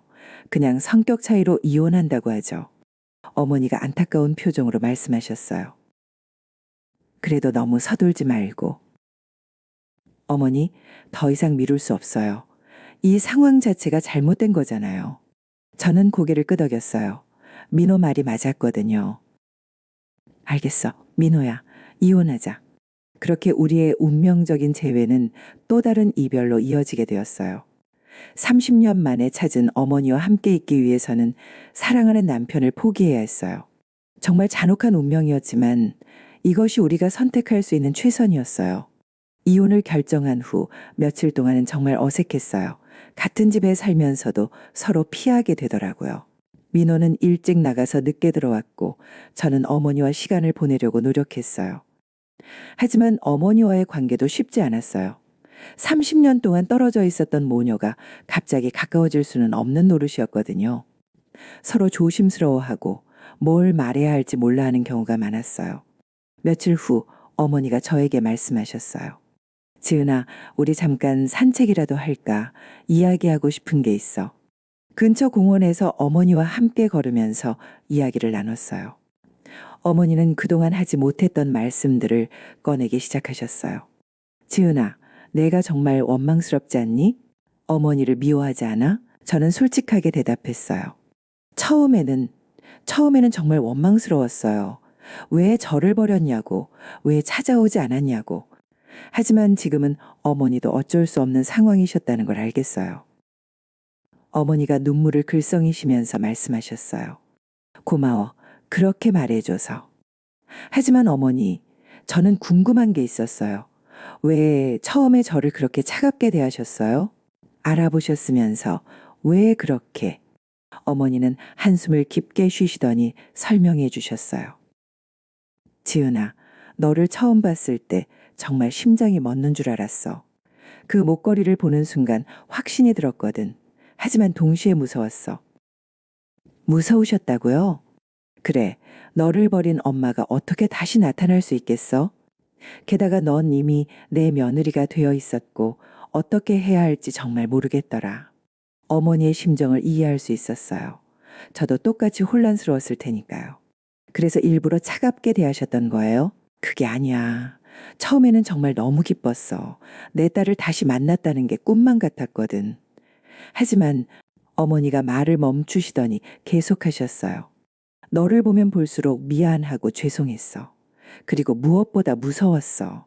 혹시 내가 나를 알아볼까봐, 그러면 모든 게 망가질까봐. 그래서 저에게 더 까다롭게 구셨던 거예요? 맞아. 거리감을 두려고 했어. 너무 가까워지면 들킬 것 같았거든. 그리고 어머니가 한참 망설이시더니 말씀하셨어요. 사실은 화가 나기도 했어. 응, 내가 너무 잘 살고 있는 것 같아서 나 없이도 이렇게 예쁘게 잘 자랐구나 싶어서 서운하기도 하고 정말 이기적인 마음이었지. 저는 어머니의 복잡한 감정을 이해할 수 있었어요. 기쁨과 죄책감, 미안함과 서운함이 뒤섞인 마음이었을 테니까요. 어머니, 그런 마음 가지실 만해요. 저도 이해해요. 고마워, 정이야. 어머니가 저를 정이라고 부르시니까 이상한 기분이 들었어요. 어머니, 제 이름은 지은이에요. 미안해, 습관이 돼서. 너는 내게 항상 정이었거든. 정이가 제 원래 이름이었어요? 그래, 이정희. 너를 낳고 내 이름을 따서 지어준 거야. 그제서야 왜 시어머니가 저를 정이라고 부르셨는지 이해됐어요. 그리고 왜 제 이름을 들을 때마다 그렇게 복잡한 표정을 지으셨는지도 알 수 있었어요. 어머니도 정이세요? 이정희. 우리 모녀가 같은 이름이야. 신기한 우연이라고 생각했는데 사실은 어머니가 제게 물려주신 이름이었던 거예요. 어머니, 그럼 제가 어렸을 때는 어떤 아이였어요? 어머니 얼굴이 밝아지셨어요. 처음으로 행복한 표정을 지으시는 걸 봤어요. 정말 예쁜 아이였어. 눈이 크고 똘똘했지. 그리고 엄마를 너무 좋아해서 항상 내 뒤를 졸졸 따라다녔어. 정말요? 응. 밤에 잘 때도 꼭 내 품에서만 잤어. 조금이라도 떨어져 있으면 울면서 찾곤 했지. 어머니의 이야기를 들으니 가슴 한구석이 따뜻해졌어요. 제게도 그런 어린 시절이 있었구나 싶어서요. 그런데 어머니, 저를 고아원에 보내는 날은 어떠셨어요? 어머니의 표정이 다시 어두워졌어요. 그날은 정말 죽고 싶었어. 내가 내 품에서 떨어지지 않으려고 울면서 매달리는데 어떻게 보낼 수 있겠어? 그럼 왜? 다른 방법이 정말 없었어. 그때 우리는 정말 가난했어. 하루하루 먹고 살기도 힘들었고 재혼할 사람도 아이가 있으면 안 된다고 했어. 나 혼자라면 상관없는데 너까지 굶길 수는 없었어. 어머니가 눈물을 흘리시면서 계속 말씀하셨어요. 고아원 선생님이 좋은 가정에 입양 보낼 수도 있다고 했어. 내가 더 나은 환경에서 클 수 있을 거라고 그 말을 믿고 싶었어. 하지만 전 입양되지 못했어요. 미안해. 정말 미안해. 내가 너를 지키지 못해서 저는 어머니를 안아드렸어요. 그동안 품고 있던 원망이 조금씩 풀리는 느낌이었어요. 어머니, 그래도 어머니 덕분에 살 수 있었어요. 고아원이 힘들긴 했지만 그래도 살아남았잖아요. 고아원에서 많이 힘들었지? 저는 솔직하게 대답했어요. 네, 힘들었어요. 다른 아이들은 부모님이 오셔서 데려가기도 하는데 저는 혼자였거든요. 특히 어머니 생각이 많이 났어요. 어떤 걸 기억하고 있었어? 어렴풋하게나마 따뜻한 품에 안겨서 자장가 들었던 기억, 사과 깎아주시던 기억, 그리고 이 목걸이를 걸어주시던 기억까지. 확실하지는 않았지만 그 기억들이 저를 버티게 해줬어요. 어머니가 놀라시더라고요. 내가 그런 걸 기억하고 있었구나. 네, 그래서 더 슬펐어요. 분명히 저를 사랑해주신 분이 있었는데 왜 저를 버렸을까 싶어서. 정이야, 내가 널 버린 게 아니야. 정말 어쩔 수 없었던 거야. 지금은 알아요, 어머니. 어머니도 힘드셨다는 거. 우리는 한참을 그렇게 안고 있었어요.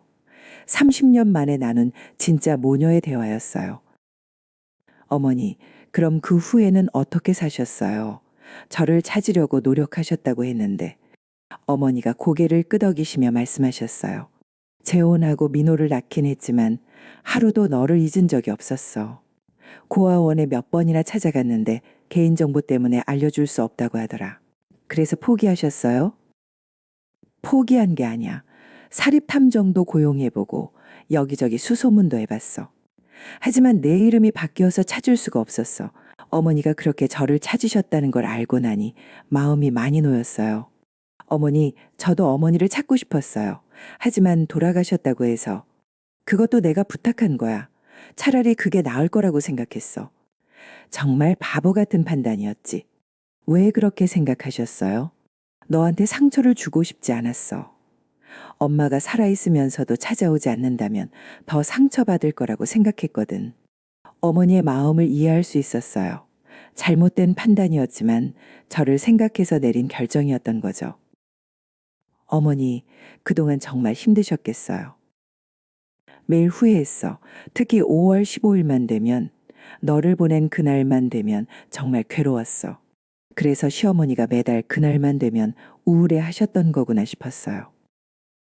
민호도 눈치채고 있었어요. 어머니가 그날만 되면 이상해지신다고. 미안해. 민호한테도 말 못하고 어떻게 말하겠어. 첫째 딸을 버렸다고. 어머니, 이제 그런 말 하지 마세요. 어머니도 어쩔 수 없는 상황이셨잖아요. 우리가 서로를 이해하고 용서하는 시간을 가지면서 30년 동안 쌓였던 오해와 상처가 조금씩 아물어가는 걸 느꼈어요. 하지만 동시에 현실적인 문제도 생각하게 되었어요.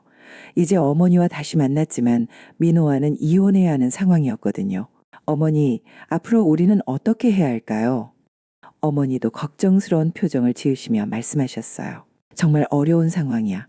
민호와 이혼하는 것도 마음 아프고 모든 게 내 잘못 때문이야. 어머니 잘못이 아니에요. 이건 정말 우연한 일이었어요. 하지만 어머니의 죄책감을 덜어드릴 수는 없었어요. 그리고 저도 앞으로 어떻게 살아가야 할지 막막했거든요. 그래도 한 가지는 확실했어요. 이제 저는 혼자가 아니라는 것. 30년 만에 다시 만난 어머니가 계신다는 것. 그것만으로도 큰 위로가 되었어요. 집으로 돌아가는 길에 어머니가 말씀하셨어요. 지은아, 우리 이제 정말 엄마 딸로 살자.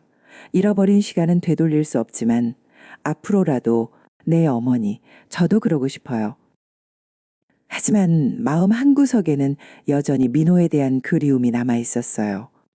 사랑했던 사람과 헤어져야 한다는 현실이 아직도 받아들여지지 않았거든요. 어머니와의 대화 이후 집안 분위기가 조금씩 바뀌기 시작했어요. 여전히 어색하긴 했지만 적어도 서로를 이해하려고 노력하게 되었거든요. 민호도 처음의 충격에서 조금은 벗어난 것 같았어요. 며칠 후 저녁에 우리 셋이 함께 앉아서 진지한 대화를 나눴어요. 어머니, 지은이, 민호가 먼저 입을 열었어요. 제가 며칠 동안 생각해 봤는데요. 저희는 민호를 바라봤어요. 이 상황이 누구 탓도 아니라는 걸 알겠어요. 정말 운명의 장난 같은 일이죠. 민호의 목소리가 많이 차분해져 있었어요. 그리고 지은이가 제 누나라는 것도 이제는 받아들일 수 있을 것 같아요. 제 가슴이 뭉클했어요. 민호가 이렇게 성숙하게 받아들여주다니. 민호야, 어머니가 죄송한 표정으로 말씀하셨어요. 정말 미안해. 너희들을 이런 상황에 처하게 해서. 어머니 잘못이 아니에요. 그때 상황이 그랬던 거잖아요. 민호가 어머니를 위로해 드리는 모습을 보니 고마웠어요. 여전히 착한 사람이었거든요. 그런데 민호야, 제가 조심스럽게 물어봤어요. 이혼은 정말 해야 할까? 민호가 잠깐 망설이더니 대답했어요. 그래야 할 것 같아. 법적으로도 문제가 될 수 있고, 무엇보다 우리가 남매인 이상 부부로 살 수는 없잖아. 머리로는 이해했지만 마음으로는 여전히 아팠어요. 그럼 우리는 앞으로 어떤 관계가 되는 거야? 누나이자 동생이 되는 거지. 정말 이상한 일이지만. 민호가 씁쓸하게 웃으며 말했어요. 그 후 며칠 동안 우리는 이혼 절차에 대해 알아봤어요. 다행히 결혼한 지 얼마 안 되었고 재산 분할이나 자녀 문제도 없어서 비교적 간단하게 진행할 수 있었어요. 하지만 주변 사람들에게는 어떻게 설명해야 할지 고민이었어요. 갑작스러운 이혼에 대해 다들 궁금해할 텐데 진짜 이유는 말할 수 없으니까요. 성격 차이라고 하자. 민호가 제안했어요. 그게 가장 무난할 것 같아. 어머니는 계속 미안해 하셨어요. 자신 때문에 우리가 이혼하게 되었다고 자책하시면서 말이에요. 어머니, 정말 어머니 탓이 아니에요. 제가 말했어요. 이건 정말 운명이었어요. 시아버지에게도 이혼 소식을 알려야 했어요. 시아버지는 정말 놀라셨지만 자세한 이유는 묻지 않으셨어요. 다만 안타까워하시면서 혹시 화해할 수 없냐고 물으셨는데 저희는 이미 결정된 일이라고 말씀드렸어요. 이혼 절차를 진행하면서 가장 힘든 건 감정적인 부분이었어요. 서로를 사랑했던 부부에서 남매가 되어야 한다는 현실을 받아들이는 게 쉽지 않았거든요. 그런데 어느 날 민호가 저에게 제안을 했어요. 누나, 처음으로 민호가 저를 누나라고 불렀어요. 우리 어머니 고향에 다녀오는 게 어때요? 어머니 고향요? 네, 어머니가 누나를 낳으신 곳이잖아요. 어머니도 오랫동안 안 가보셨다고 하시던데 함께 가면 좋을 것 같아요. 어머니도 좋은 생각이라고 하셨어요. 그곳에 가면 제 어린 시절 흔적을 더 찾을 수 있을 거라고 하시면서요. 주말에 우리 셋이 함께 어머니 고향인 전남 순천으로 갔어요. 기차를 타고 가는 길에 어머니가 옛날 이야기를 많이 해주셨어요. 정이야, 너 여기서 태어났어. 우리 집 근처에 예쁜 개울이 하나 있었는데 내가 거기서 물장난하는 걸 정말 좋아했지. 정말요? 기억이 안 나는데. 당연하지. 너무 어렸으니까. 하지만 정말 행복한 시절이었어. 순천에 도착해서 어머니가 살던 동네를 찾아갔어요. 30년이 지나서 많이 바뀌었지만 어머니는 옛 기억을 더듬어가며 이곳저곳을 안내해 주셨어요. 여기가 우리가 살던 집터야. 지금은 다른 건물이 들어서 있었지만 어머니는 그때의 모습을 자세히 기억하고 계셨어요. 정말 작은 집이었어. 방 하나에 부엌 하나. 하지만 우리 둘이 살기에는 충분했지. 어머니와 함께 그 동네를 걸어 다니면서 제 뿌리에 대해 조금씩 알게 되었어요. 비록 기억은 나지 않지만 분명히 여기서 행복한 시절을 보냈다는 걸 느낄 수 있었거든요. 개울가에도 갔어요. 예전만큼 깨끗하지는 않았지만 여전히 맑은 물이 흘러가고 있었어요. 정이야, 여기서 네가 처음 걸음마를 했어. 어머니가 눈물을 글썽이며 말씀하셨어요. 정말 귀여웠는데. 민호도 조용히 우리를 지켜봤어요. 어머니와 제가 나누는 모습을 보면서 무슨 생각을 하고 있을까 싶었어요.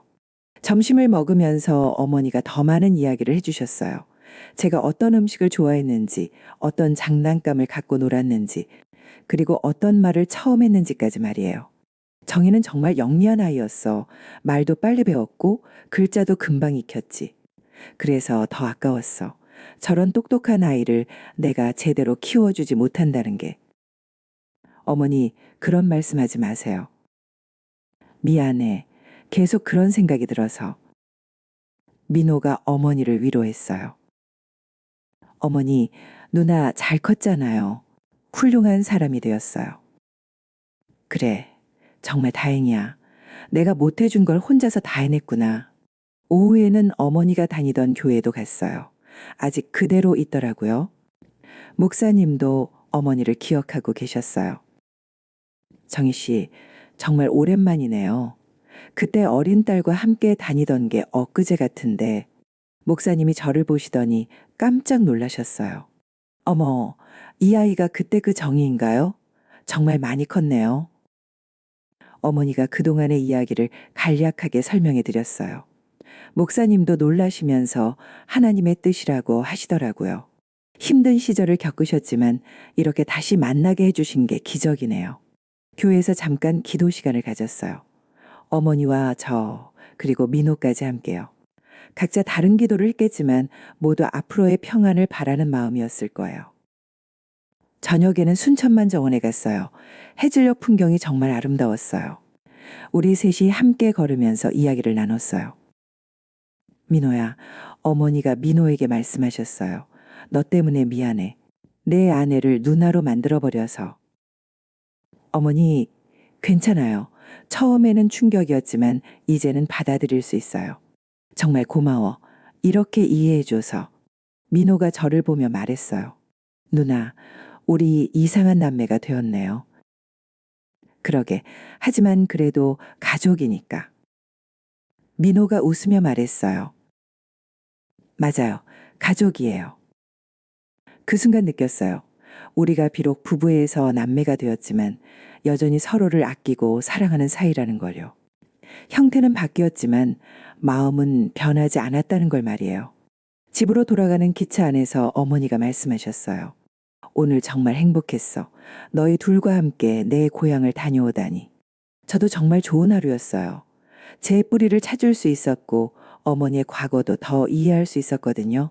그리고 무엇보다 민호와도 새로운 관계를 정립해 나가는 시간이었어요. 이혼은 여전히 해야 했지만 이제는 마음이 한결 편해졌어요. 우리 모두가 이 상황을 받아들이고 서로를 용서하고 이해했으니까요. 10년 만에 다시 만난 어머니, 그리고 남편에서 남동생이 된 민호. 정말 특별한 가족이 되었지만 그래도 우리는 서로를 사랑하는 가족이었어요. 이혼 절차가 모두 완료된 건 그로부터 한 달 후였어요. 법정에서 마지막 서류에 도장을 찍으면서 정말 복잡한 감정이 들었어요. 슬프기도 하고 안도되기도 하면서 동시에 새로운 시작에 대한 기대감도 있었거든요. 이제 정말 끝이네요. 법원 앞에서 민호가 말했어요. 응, 이제 우리는 정말 남매야.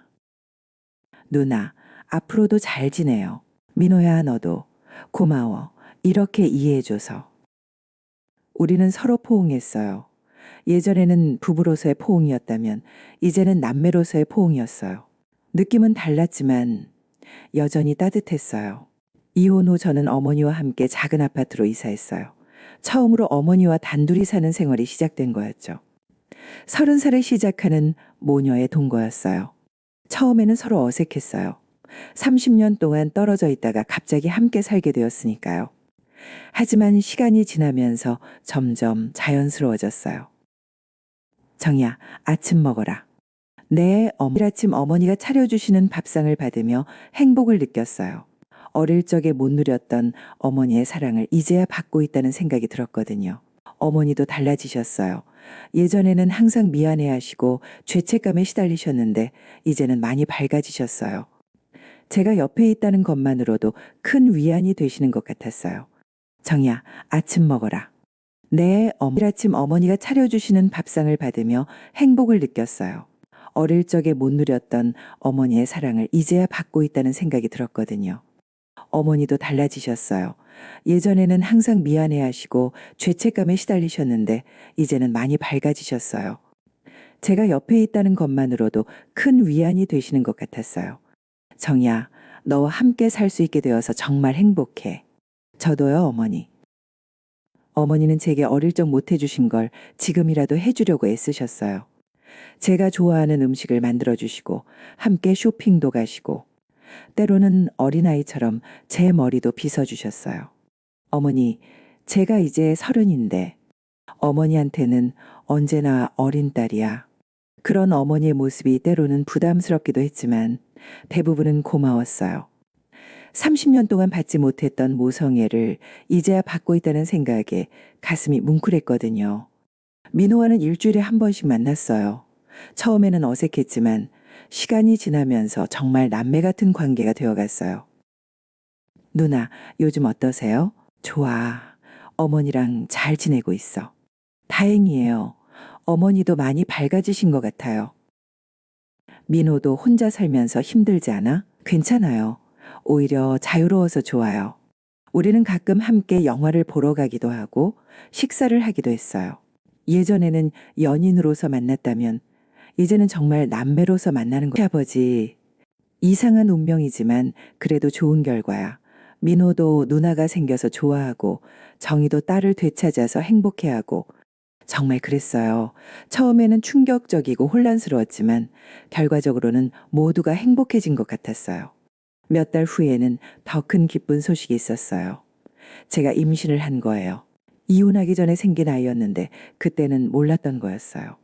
어머니, 저 임신한 것 같아요. 정말? 정말이야? 어머니가 정말 기뻐하셨어요. 손자를 볼 수 있다는 게 꿈만 같다고 하시면서 눈물을 흘리셨어요.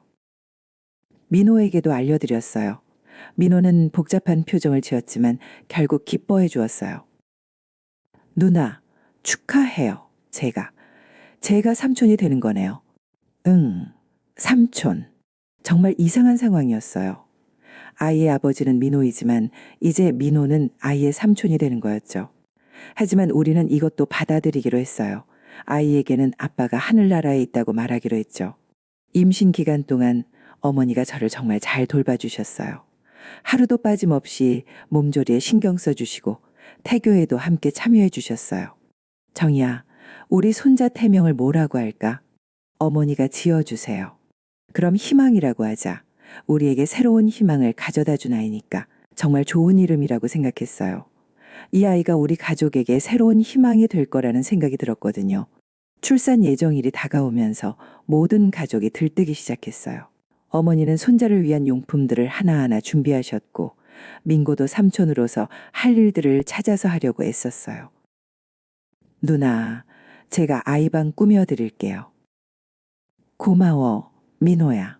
삼촌으로서 해야 할 일이죠. 드디어 출산하는 날이 왔어요.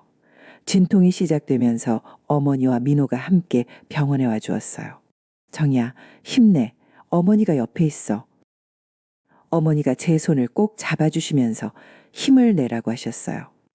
30년 전에 저를 낳으실 때도 이런 마음이셨을까 생각하니 감동이 되었어요. 아이가 태어났을 때의 그 감동은 말로 표현할 수 없었어요. 건강한 아들이었어요. 어머니는 손자를 처음 보시고 너무 기뻐서 눈물을 펑펑 흘리셨어요. 정희야, 고생했어. 우리 손자 정말 예쁘다. 어머니, 할머니 되신 걸 축하해요. 민호도 조카를 보고 정말 기뻐했어요. 누나, 제가 정말 삼촌이 되었네요. 이 아이 잘 키울게요. 아이 이름은 박희준이라고 지었어요. 희망의 희, 준수할 준. 우리 가족의 희망이면서 동시에 준수하게 자라라는 의미였어요. 아이가 태어나면서 우리 가족에게는 정말 새로운 시작이 찾아왔어요. 어머니는 할머니가 되셨고 민호는 삼촌이 되었고 저는 엄마가 되었어요. 어머니가 손자를 돌보시는 모습을 보면서 많은 생각이 들었어요. 30년 전에 저를 이렇게 돌보셨을 텐데 어떤 마음으로 저를 보내셨을까 싶어서요. 어머니, 30년 전에도 저를 이렇게 예뻐하셨어요? 당연하지. 너를 보낼 때 정말 가슴이 찢어지는 것 같았어. 이제 이해해요. 어머니가 얼마나 힘드셨을지. 고마워. 이해해줘서. 아이가 1살이 되던 해에 특별한 일이 있었어요. 고아원 김 선생님이 저희를 찾아오신 거예요. 지은아, 정말 잘 살고 있구나. 그리고 정희 씨, 딸을 다시 찾으셔서 정말 다행이에요. 선생님께서 축하해 주시면서 말씀하셨어요. 이런 일이 정말 기적이에요. 하나님이 도우신 거예요. 선생님 말씀이 맞다고 생각했어요. 정말 기적 같은 일이었거든요. 그날 저녁 우리 가족은 함께 감사의 식사를 했어요. 어머니, 민호, 시아버지, 그리고 희준이까지. 정말 특별한 가족이지만 서로 사랑하는 진짜 가족이었어요. 모두들 건배, 민호가 물잔을 들며 말했어요. 우리 특별한 가족을 위해서 건배. 그렇게 우리는 새로운 시작을 축하했어요. 이제 2년이 지났어요. 희준이는 건강하게 잘 자라고 있고 어머니는 손자 바보가 되셨어요.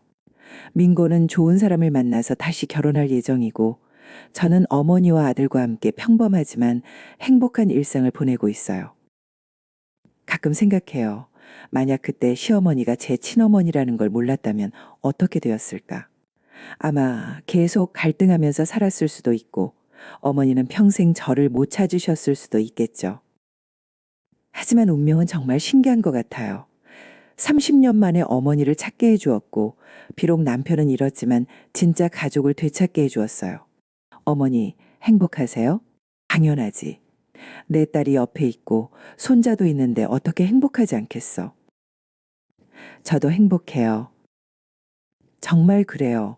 고아원에서 자라면서 그토록 그리워했던 어머니를 찾았고 이제는 함께 살고 있어요. 예상과는 다른 방식이었지만 결국 가족이 된 거예요. 희준이를 재우면서 생각해요. 이 아이는 할머니의 사랑을 듬뿍 받으면서 자랄 거예요. 저처럼 외롭지 않을 거예요. 그것만으로도 모든 고통이 의미 있었다고 생각해요. 때로는 민호가 그립기도 해요. 사랑했던 사람이니까요. 하지만 이제는 다른 사랑으로 바뀌었어요. 가족으로서의 사랑으로 말이에요. 정이야, 자장가 불러줘. 희준이가 좋아해. 네, 어머니. 어머니가 30년 전에 저에게 불러주셨을 자장가를 이제 제가 제 아들에게 불러주고 있어요. 세대를 거쳐 이어지는 사랑이에요. 죽은 줄 알았던 친어머니가 시어머니였던 이 파란만장한 운명. 정말 믿기 어려운 일이었지만 결국 우리 모두를 행복하게 만들어준 기적이었어요. 이제 저는 확신해요. 어떤 어려움이 와도 어떤 시련이 와도 가족이 함께라면 이겨낼 수 있다는 걸요. 30년 동안 헤어져 있었지만 결국 다시 만날 수 있었듯이 진짜 사랑은 시간과 공간을 뛰어넘는다는 걸 어머니 사랑해요. 나도 사랑해. 우리 정이. 이제 저에게는 진짜 가족이 있어요. 그리고 그 가족과 함께 만들어갈 새로운 추억들이 기다리고 있어요. 파란만장했던 운명의 끝에서 찾은 진짜 행복이에요.